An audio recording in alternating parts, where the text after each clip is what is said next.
இன்று ஒரு குட்டிக்கதையும் இறைவார்த்தையும். என் பொக்கிஷம் எங்கே?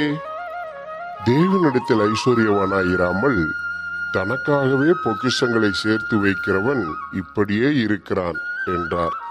லூக்கா 12:21.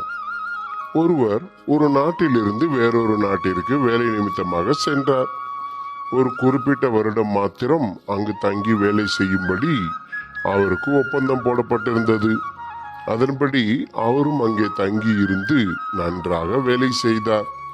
அதனால் கிடைக்கும் வருமானத்தில் தான் வாழ்வதற்கு தேவையானதை மட்டும் வைத்துக்கொண்டு மீதியானதை தன் சொந்த நாட்டில் உள்ள தன்னுடைய வங்கி கணக்கில் சேர்த்து வைத்தார்.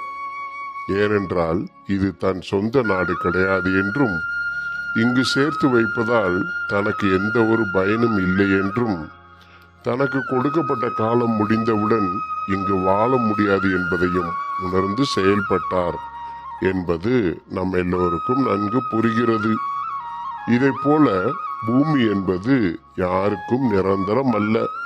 கட்டாயம் இங்கிருந்து நம் ஆத்துமா எடுத்துக்கொள்ளப்பட்டு பரலோகம் அல்லது நரகம் என்ற நித்தியமான இடத்தில் சேரும் என்ற உணர்வு நம் எல்லாருக்குள்ளும் இருக்க வேண்டியது மிக மிக அவசியம். ஆனால் நம்மில் பலர் இதை மறந்து இப்பூமியில் எப்போதும் இருப்போம் என்று நினைத்து ஏராளமான பொருட்களை இங்கு தங்களுக்காகவே சேர்த்து வைக்கிறோம். பரிசுத்த வேதாகமத்தில் இப்படி தனக்காகவே சேர்த்து வைத்த ஐஸ்வர்யமுள்ள ஒரு மனிதன் இருந்தான். அவன் தன் ஆத்துமாவை நோக்கி, உனக்காக அநேக வருடங்களுக்கு பொருட்கள் சேர்த்து வைக்கப்பட்டிருக்கிறது, நீ இளைப்பாரி புசித்து குடித்து பூரிப்பாயிரு என்று சொல்லிக் கொண்டான். ஆனால் தேவனோ அவனை நோக்கி, மதிகேடனே, உன் ஆத்துமா உன்னிடத்திலிருந்து இந்த ராத்திரியிலே எடுத்துக்கொள்ளப்படும், அப்பொழுது நீ சேகரித்தவைகள் யாவுடையதாகும் என்றார். இதே கேள்வியை இன்று ஒருவேளை தேவன் நம்மிடம் கேட்பாரானால், இவ்வுலகில் எத்தனையோ ஏழை மக்களை நாம் காண முடிகிறது. ஏழைக்கு இறங்குகிறவன் கர்த்தருக்கு கடன் கொடுக்கிறான்.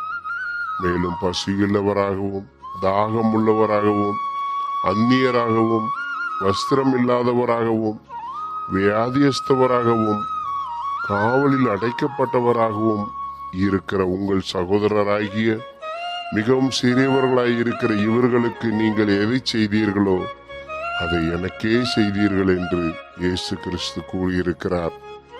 நாம் பரலோகத்தில் பொக்கிஷங்களை சேர்த்து வைப்பதற்காக இது போன்ற பல வாய்ப்புகளை தேவன் நமக்கு கொடுத்திருக்கிறார்.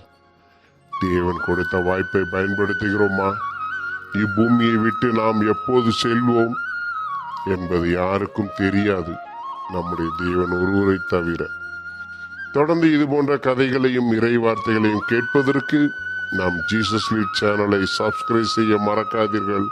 கர்த்தர் உங்களை ஆசீர்வதிப்பாராக. ஆமேன்.